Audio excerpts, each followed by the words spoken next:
ப்ளவுஸில் கொடுக்குற கொக்கி பட்டி வந்து எப்படி ஸ்டிச் பண்ணலான்னு பார்க்கலாம். இந்த மாதிரி 3.5 இன்ச் அகலமும் ஒரு 12 இன்ச் நீளமும் இருக்க மாதிரி நான் ஒரு கிளாத் வந்து எடுத்திருக்கேன். இப்போ இந்த கிளாத்தை வந்து ரெண்டாக ஈவனாக வந்து மடித்து எடுத்துக்கோங்க.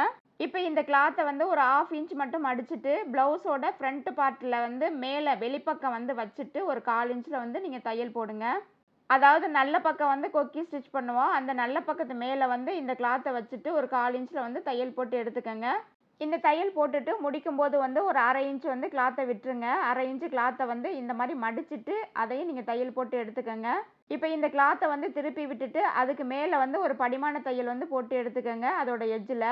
இந்த தையல் போட்டதுக்கப்புறம் அந்த பீஸை வந்து உள் சைடு மடித்து விட்டுட்டு, அதாவது ராங் சைடு திருப்பிட்டு நம்ம ஃபஸ்ட்டு போட்ட தையல் இருக்கும் அந்த தையல் மூடின மாதிரி வந்து ஒரு டைம் வந்து மடிச்சுக்கோங்க. அதுக்கப்புறம் இன்னொரு மடிப்பு வந்து மடிச்சுட்டு அதோட கார்னரில் வந்து நம்ம தையல் போட்டு எடுத்துக்கலாம். இந்த மாதிரி மடித்து விட்டுட்டு நான் கீழே இருந்து தையல் போட ஸ்டார்ட் பண்ணுறேன்.